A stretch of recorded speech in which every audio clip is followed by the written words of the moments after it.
GST. As we know, this is goods and services tax. What is the meaning of the word goods and what is the meaning of services?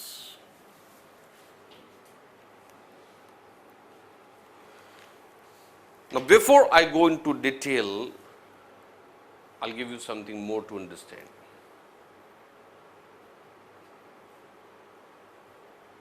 Have as many questions as possible in your mind before starting the topic.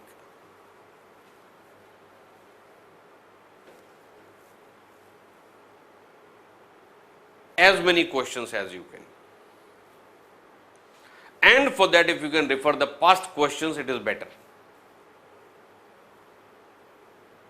Not answers, only questions.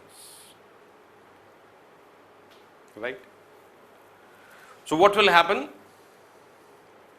When I explain that, immediately you get more curious about that topic, that yes, there was a question on this. Your focus automatically comes here. Have as many questions. So before I go into this, what is meaning of the word goods?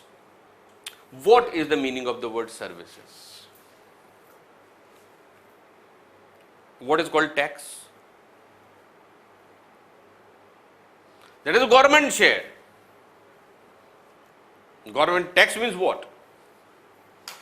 It is a government share. Okay. So what is the meaning of the term goods and what is the meaning of services? In every act, you will find the definitions in section number 2. There are few exceptions to this rule. The definitions are in section number 2. So except those few exceptions, definitions are always there in section number 2, and all the definitions are always given alphabetically. Always. Right? So you need not search very seriously where the definition is. So as you refer the dictionary, same way you have to go through this section as well. So let us go to the definition of the term goods. So where it is?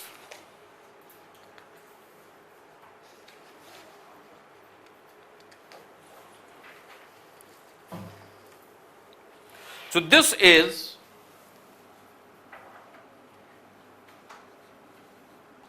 section 2, subsection 52. So the people refer it as clause 52 also, but actually this is subsection 52. Right? Now read the definition with me. Goods means every kind of movable property. What it says? Every type of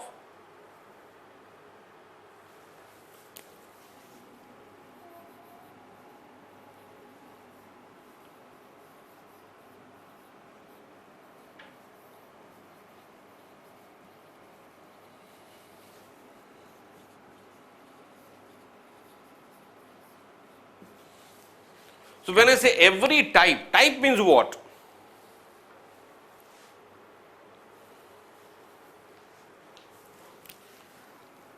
I am trying to make you understand how every word is relevant.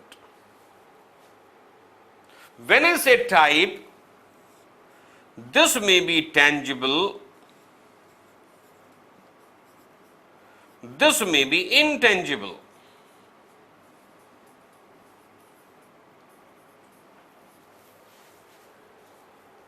Right? And intangible also, this may be liquid, this may be solid, this may be any other state.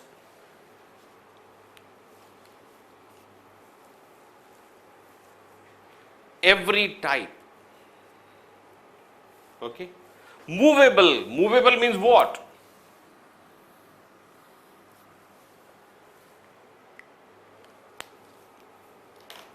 Which is the largest movable object you remember?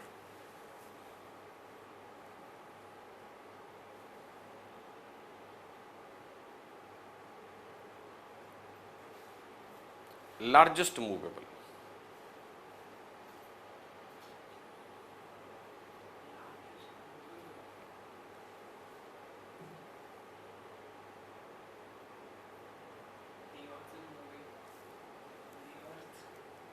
Earth is also moving.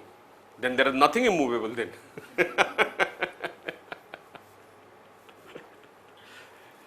Let me change my question.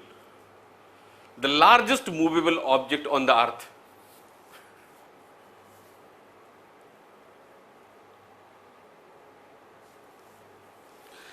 First, let me explain you the meaning of the word movable also.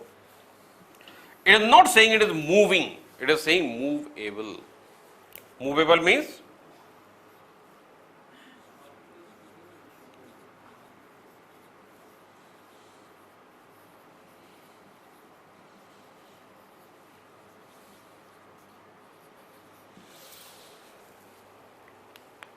actual movement is not required.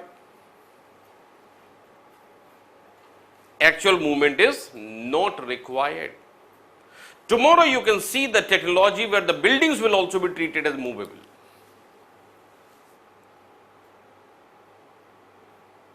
As of today we consider the building as immovable, but very soon, because here what is important is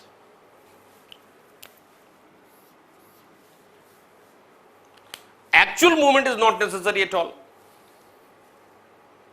Actually, it may move, it may not move. Isn't it? What is required is capable of being moved. So, if the need is, it can be moved. So, my question again, what is the largest movable object? Here, size and weight, these are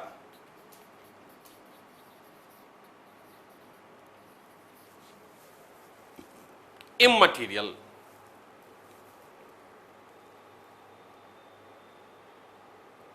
Smallest object may be immovable, largest may be movable.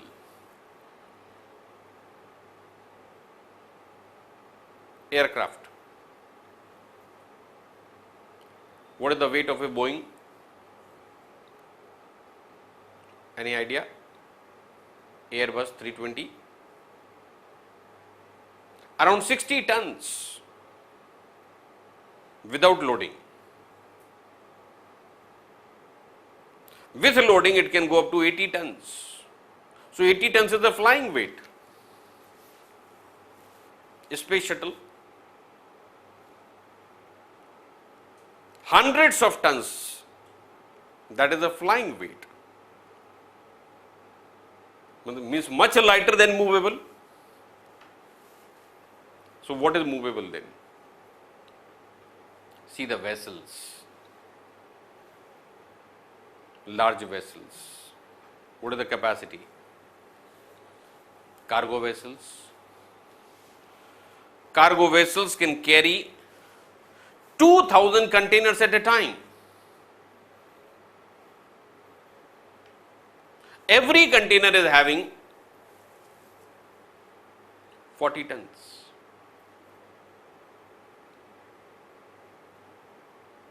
Every container is having 40 tons and 2,000 containers. So, what is the carrying capacity? That is the weight carrying. What is its own weight? All these I am just giving you to understand. Movable does not mean something small. Expand your horizon. We are not saying moving, we are talking about movable, capable of being moved. Right? So, this is every type of movable property. Property means what? for which there is a proprietorship, there is a ownership. Will you claim ownership for something which is altogether waste? Nobody will claim ownership for that. It means it is having some value. Property means something valuable, isn't it? Move forward. Other than money and securities, movable but other than money and securities.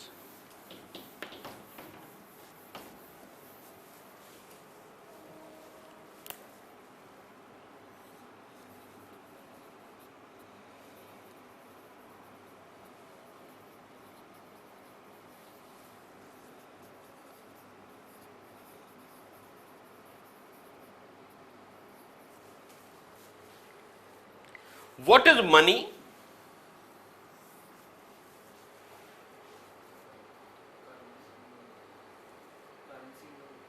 Currency. Now, when I say currency, again two types of currencies are there.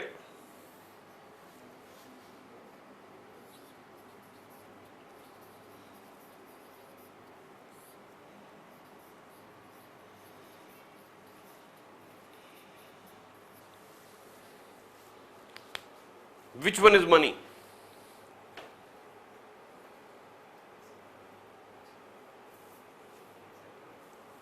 Not this. This will come under the category of goods. I hope you are differentiating. Right. So, the currency which is not acceptable anymore, it is outdated currency. Say example of 500 rupee note, 1000 rupee note, old one.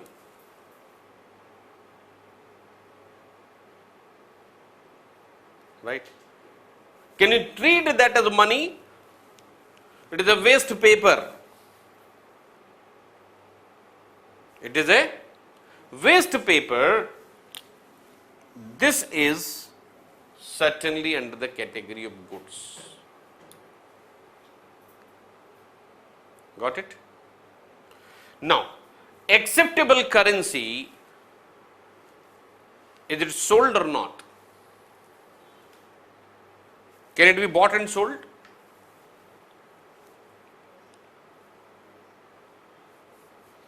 It is exchanged.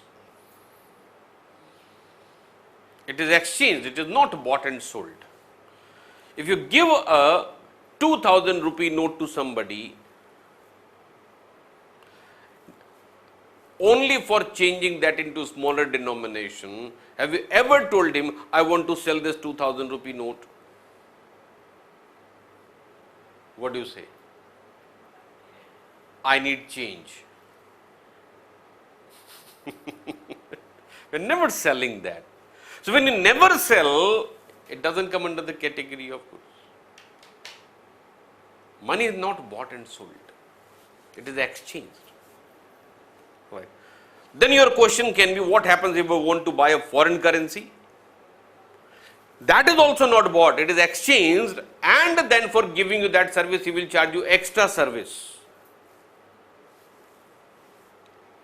For giving you that facility, they will charge you something in the name of service charges. That's why money itself does not come under the category of goods. Got it? So, activities in relation to money, those are services. Money itself does not come under the category of goods as well as services both. Right? Securities.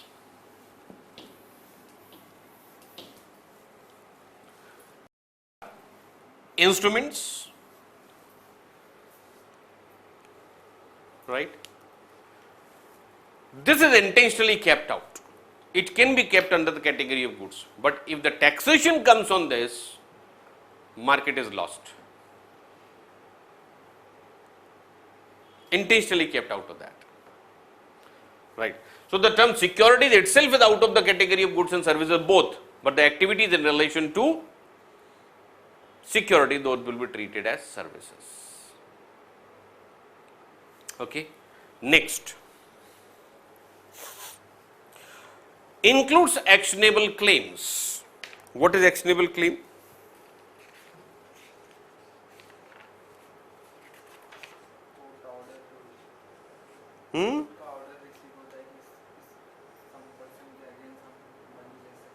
No, that is not. That is not. Actionable claim is a right to take action against somebody. Right to take action against somebody. That is treated as a good. But later on, exemption has been given. Actionable claim comes under the category of goods, but exemption is there.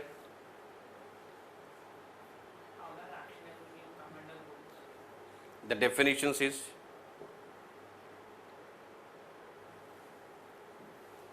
what it says, other than money and security, but includes actionable claims.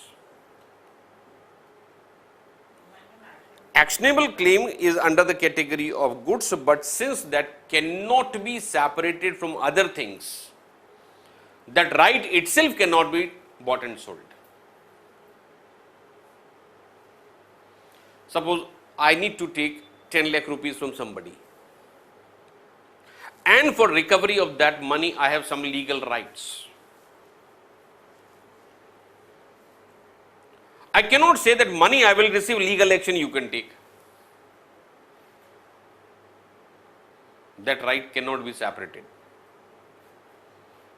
So theoretically it comes under the category of actionable, under the category of goods, but actually it cannot be bought and sold separately. So that's why later on exemption is available on actionable claims. Further it says growing crops. Growing crops are actually, those are attached to earth, but those are capable of being moved if the need be. Similarly, grass and the things attached to and forming part of the land which are agreed to be severed for supply or under a contract of supply. Now say example, electrical poles, whether those are movable or not.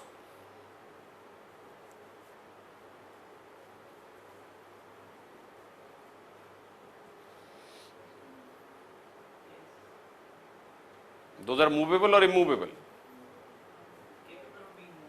It says attached to earth, but capable of being shifted.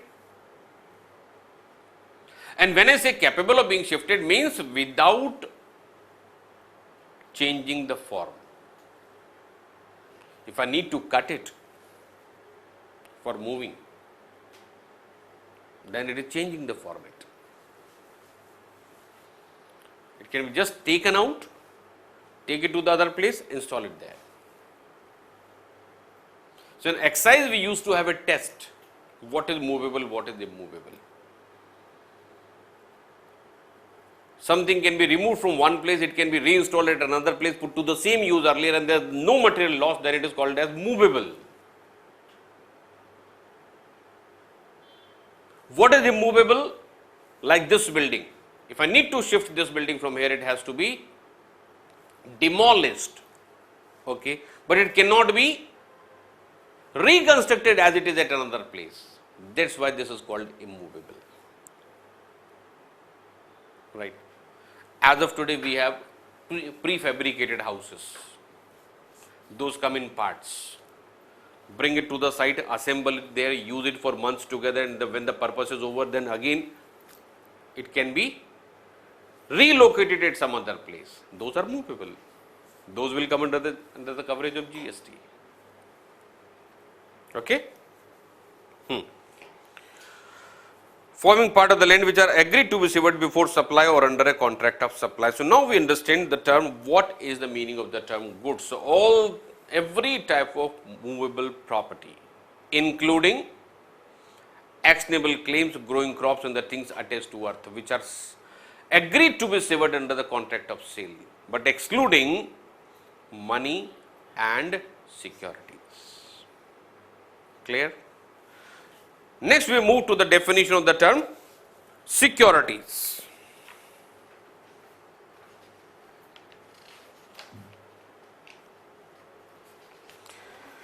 That is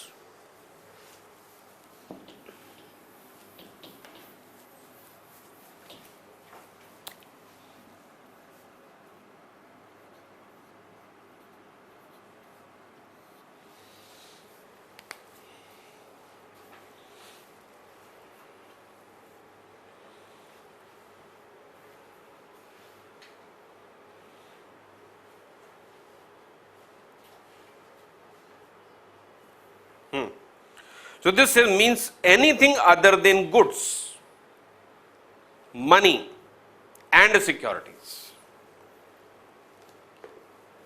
So when we talk about the goods, we said money and securities, these are neither goods nor services. So here the definition is very, very simple. They say everything other than goods, other than money, other than security, everything is a service.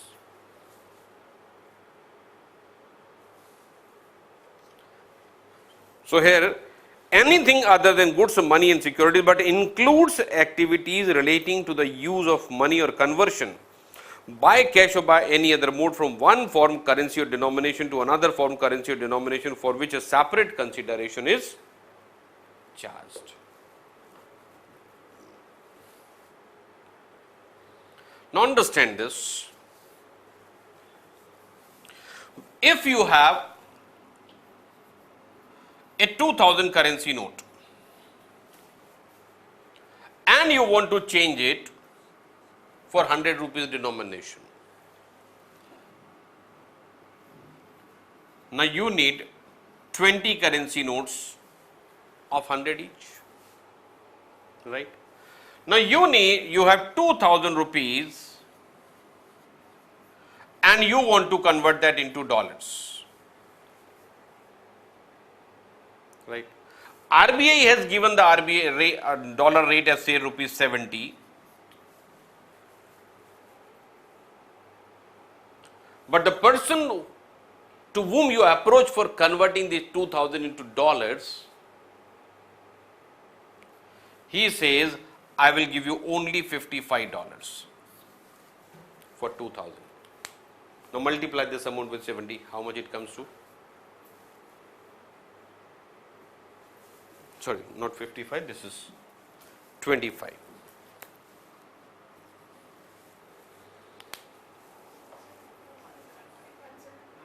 $1750. Okay. RBI has given the rate 70. Against 2000 rupees, he is giving you $25. He is charging you something extra. So that's why that becomes a service, not in the first case, because there is no extra money charged. Now read the definition again, last line. For which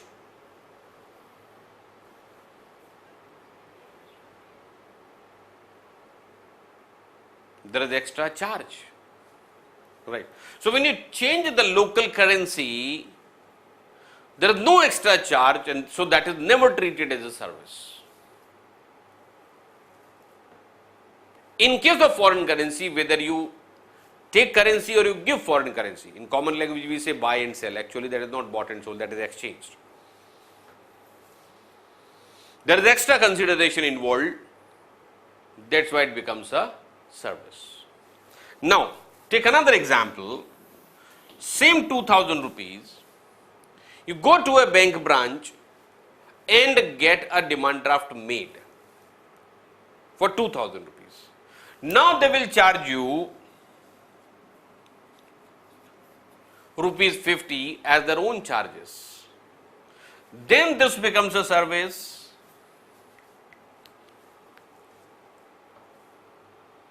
Right? So unless something additional is charged in relation to money, it will not be called as a service. In the first case, when it is only changing the denomination from 2000 to 100 rupees, no extra consideration, not a service. Got it?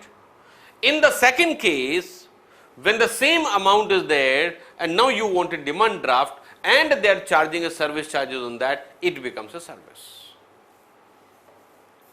So question is not the Indian currency, foreign currency, question is additional consideration.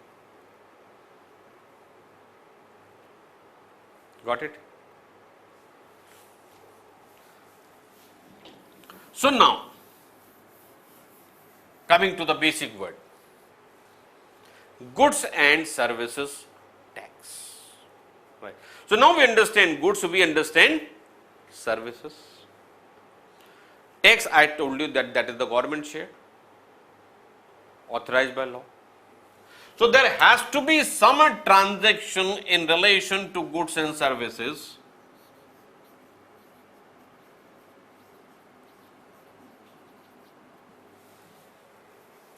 on which government will have the tax. And this transaction is called as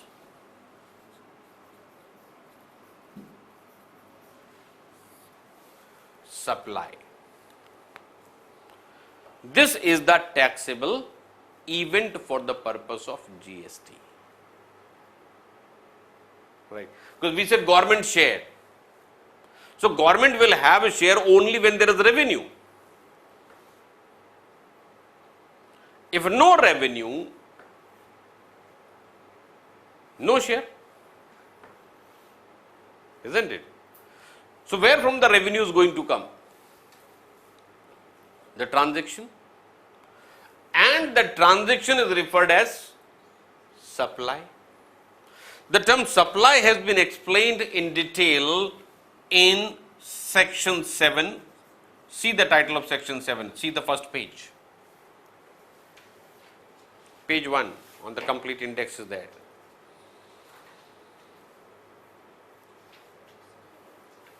Scope of supply, right? It is to be read with 3 schedules. Schedule 1, 2 and 3.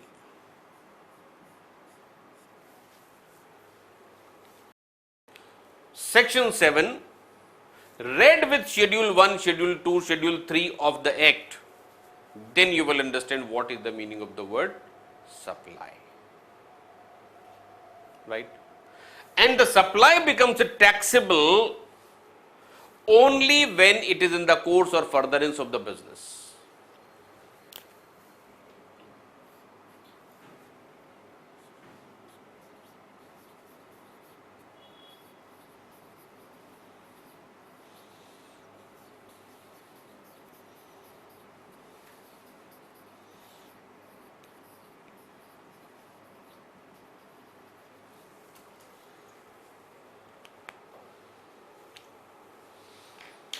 Supply becomes taxable when it is in the course or furtherance of business.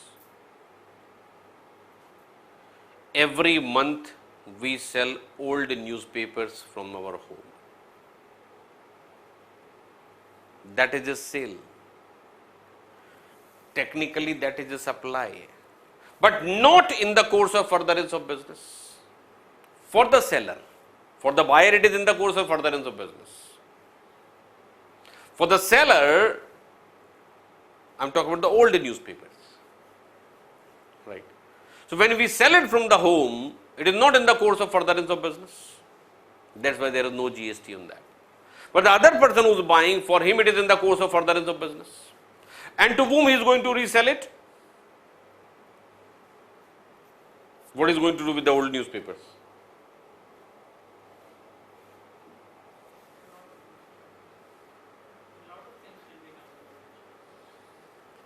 That will again rooted back to the paper mills. Right. So purchase of old newspaper from your home by a person is in the course of furtherance of his business. He will sell it to another person who will supply it directly to the paper mill. Got it? So what is more important here is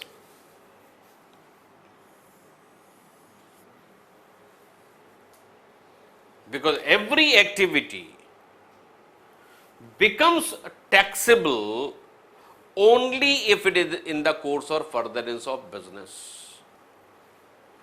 If it is not in the course of furtherance of business, it will not be supply for the purpose of GST. If it is in the course of furtherance of business, then frequency, volume, amount, everything becomes immaterial. So when we sell it to the paper wala, we are not going to charge it. No? When he will supply it further to the paper mill, he will be charging GST subject to him calculating. Either he will charge or reverse charge will be applicable. Something will be there. Reverse charge is two ways. One is registered person taking supply from unregistered person. Isn't it? But, important point, both the transactions have to be in the course of furtherance of business. Unregistered, but he is a supplier. Selling raddi from whom? It is not in the course of furtherance of business at all. So we are unregistered, no, basically. No, you are not a supplier while selling the newspapers. That is not your business. For you that is a declutter of your home. Isn't it? Keep in one thing in mind. Everything has to be in the course or furtherance of business to be taxable. The moment that is out, taxability becomes doubtful.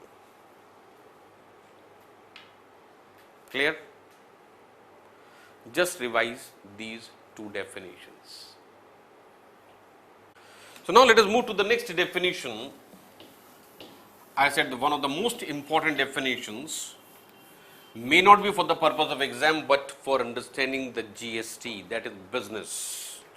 Let us go to the definition of the term business. This is subsection 17.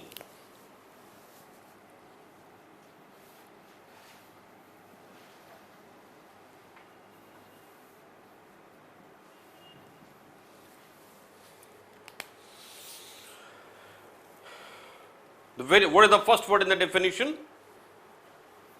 Business includes, doesn't say business means. What does it mean? The definition is inclusive. Tomorrow, if you happen to find some transaction which is not covered in the definition, then you must have a valid question, is it a business or not?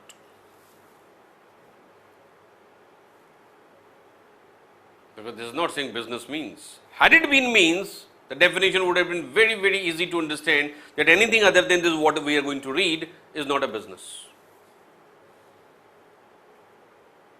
Got it? So, being inclusive means reason for confusion can be there tomorrow. Of course, it is so wide that you will not find a transaction beyond this. But still, if you happen to think something beyond. Number A. This is any trade. The word any itself is broadest possible.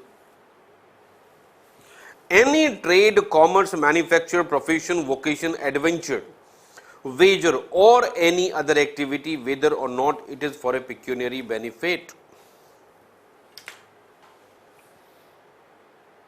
Pecuniary means financial. Anything, whether it is a trade or commerce or manufacture or profession or vocation, whatever it may be, whether for money or not. So, if it is not for money, how can it be subject to GST?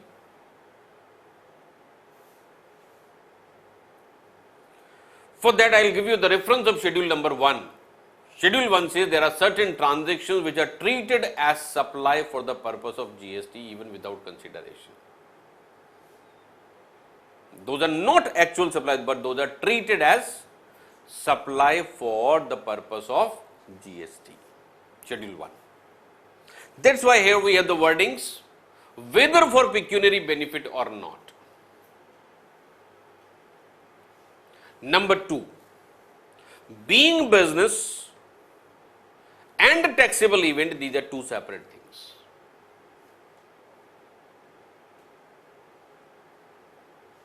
Person being in business and being a taxable event, that is the two different things. Now, when we say whether for pecuniary benefit or not, here in the clause 1, there is nothing like charitable and commercial activity. Isn't it? This is any trade, commerce, business, activity, manufacture, supply, service, everything is covered in that.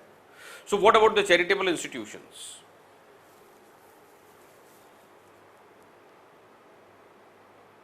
Charitable institutions, when they are doing anything which is an object of the trust. The question is whether they are also in business or not. So when it is object of the trust, then it is not business, because the reason why the trust was established, that will not come under the purview of business, because then it will not have any pecuniary benefit, because it's a trust. That is very important point to understand, that for the purpose of GST, whether financial gains or not, that is immaterial. For a layman, business means commercial activity, isn't it? General understanding is that only. In the clause A itself it is said whether for pecuniary benefit or not. So even if you are doing a social activity, charitable activity, but that is also called a business for the purpose of GST. I said business and being taxable business, these are two different issues. But invoice तो raise ही नहीं होगा, मतलब invoice तो क्या? You will not have tax invoice. Trust don't come under RCM, right? Trust do not come under. They don't come under RCM or anything. Why not? They can.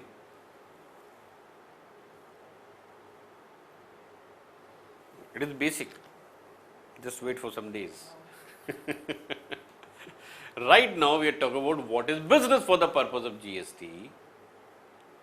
Now being business and being taxable business, these are two different things. Right. If a business is this, taxable business is this. This is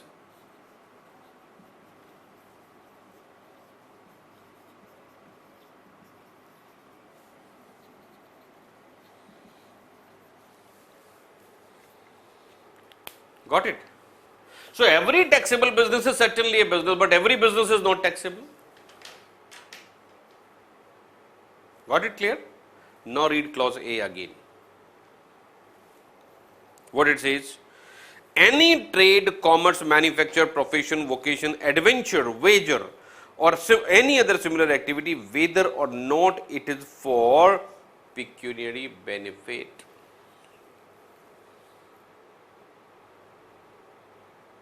Right?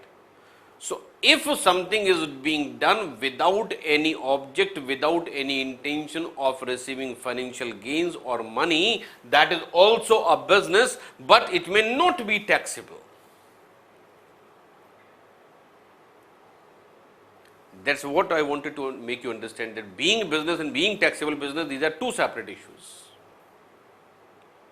Is it clear? Number B. Any activity or transaction in connection with or incidental or ancillary to the subclause A.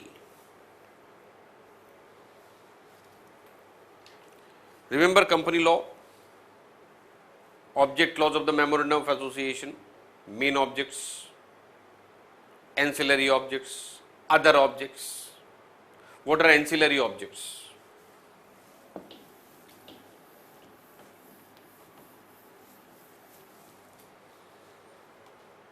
Say for example, object is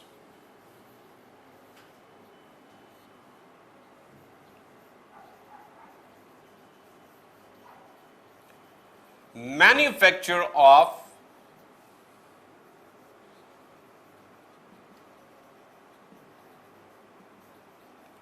automobiles. Say this is clause A here. So what is in clause B? Think of it.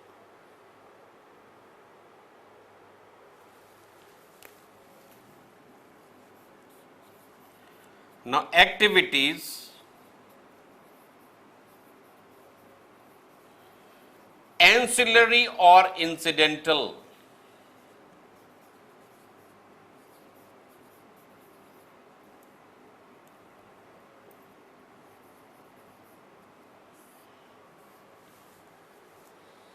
to manufacture of automobiles. Give a thought.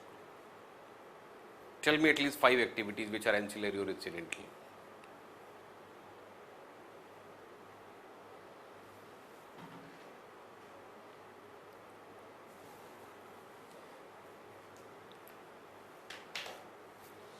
Open up your neurons, wider thinking.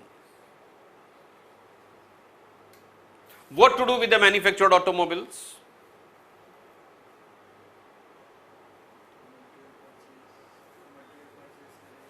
What to do with the manufactured automobiles are ready. Now what you will do with those? Sell. For selling, what you will do? Marketing. For marketing, what other things are required? Advertising, marketing, appointment of the selling agent, giving them commission, so many things. That is about the sale part. For manufacture, what is needed? Raw material. What else? Human resources needed. What else? Machine is needed. What else? Money is needed. Money. What else? Construction of factories is needed. What else?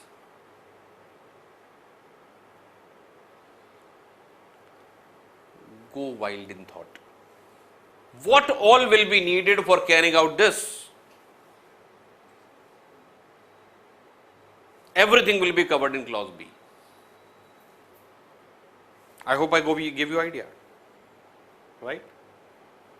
For manufacture of automobiles, acquisition of land, purchase of machinery, then taking the machinery etc. on lease, hiring the manpower, appointing the contractors, construction, right? Number of things, borrowing money, everything will be covered in activities which are ancillary or incidental to the activities covered in clause A. Is that clear? Come to clause C. Any activity or transaction in the nature of subclause A, whether or not there is a volume, frequency, continuity or regularity of such a transaction.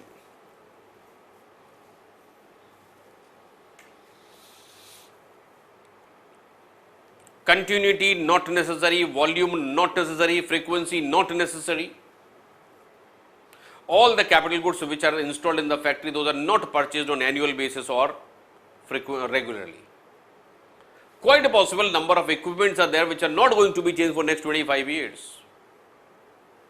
Maybe once in a blue moon you can say, but still that will be considered as business, right? Volume is also important, right? So quite possible a transaction, the organization is engaged into normal transaction where the volume is 10 crores rupee per transaction. In that situation also, even if there is a volume transaction for 10,000 rupees, that will also be considered as business. You cannot say that for us it is negligible. No, it's not. Next, number D. Supply or acquisition of the goods including capital goods and services in connection with the commencement or closure. Acquisition can be business at the time of commencement, but how come it is a business at the time of closure? This is very important to understand at this point of time. How come closure? When business is closed, capital goods are disposed of, right? That is also in relation to business. And government has given you credit at the time of commencement of the business. You should not have the right to avail all the benefits and then go away out of the business. So disposal even at the time of closure, that is also a business, right? Particularly say for example some shop is closing down, right? So at the time of purchase of material, the government has given input credit. The credit is still showing in your account and the business is being closed down. Now the goods are being sold to somebody else. Utilize that credit and make the payment of GST on that sale.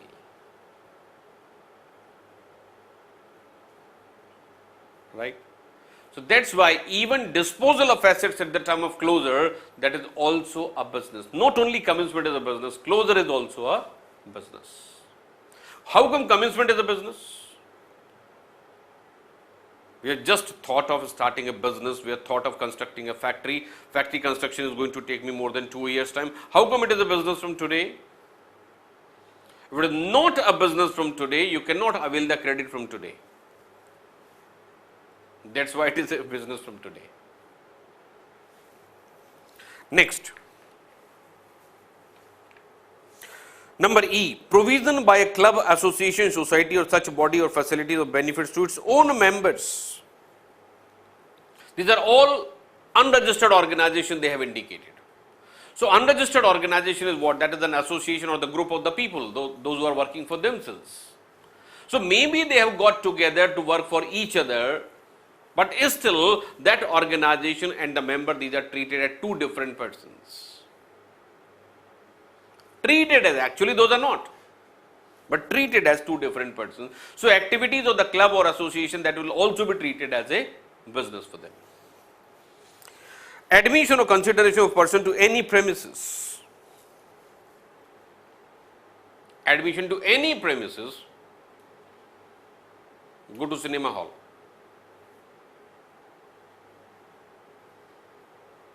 go to any amusement park, go to a museum. That is entrance fees. What do you do inside, that is up to you.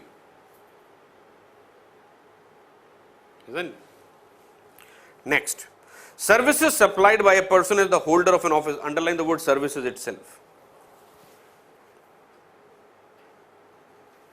Supplied by a person as the holder of an office which has been accepted by him in the course of furtherance of his trade, profession or vocation.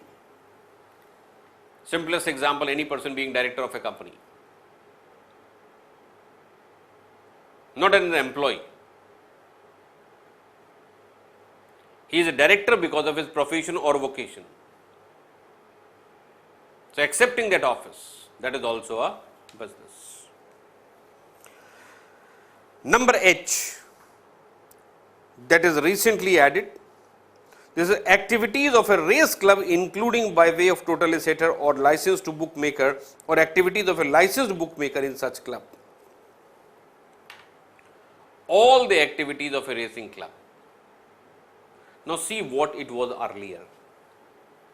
That is in the footnote. What it says? Services provided by race club by way of totalisator or the license to make book level.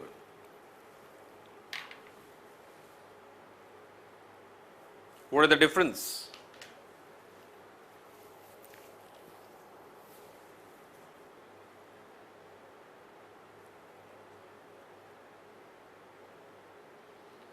Let me explain you. What was earlier, what is now.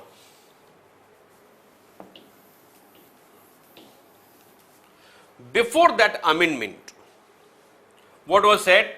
That this activity of the racing club, or this activity of the racing club, these are taxable.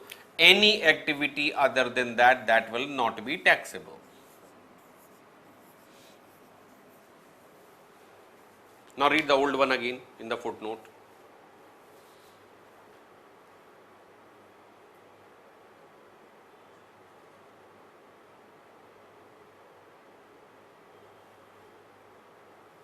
What is said? That only these activities are taxable, isn't it? Now read the amended one.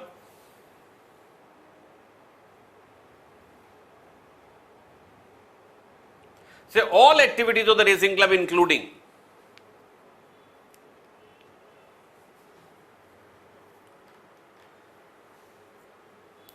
Read it?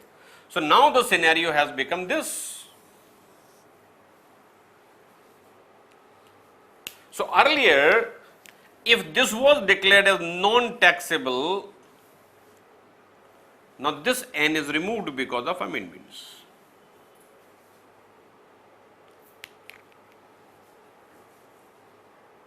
Major change. Prima facie wordings remain more or less same, but minor change had created a major impact. Next one. Number I. Any activity or transaction undertaken by the central government, state government, local authority in which they are engaged as the public authorities. Any activity of the government,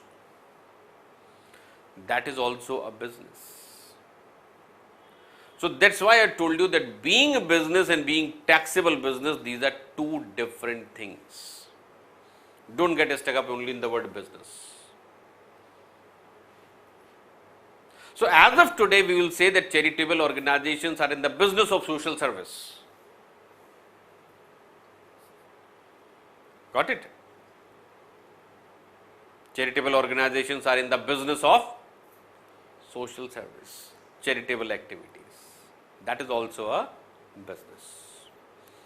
So before we go further, let me explain you once again that a transaction or an activity will be taxable under GST if it is in the course or furtherance of business.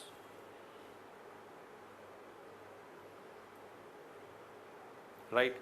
So it has to be related to business, frequency immaterial, volume immaterial, commencement business, closure business, activities ancillary incidental, that is business. Even activities done by the central government, state government, those are also treated as business for that purpose. Right? So these are three very important definitions before starting anything in this, because these are related to the name itself. When we say goods and services tax, what is the meaning of the term goods? What is the meaning of the term services? Then the taxable event is supply. Supply is covered under section 7, so that in that we have not gone. Totally setter. He is the person who settles everything, the collection and the distribution of the revenues, etc. therein. And for every event there is a separate person appointed.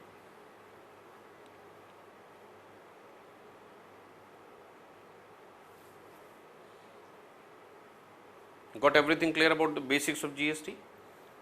Right? So this is how we have to go ahead in the entire syllabus.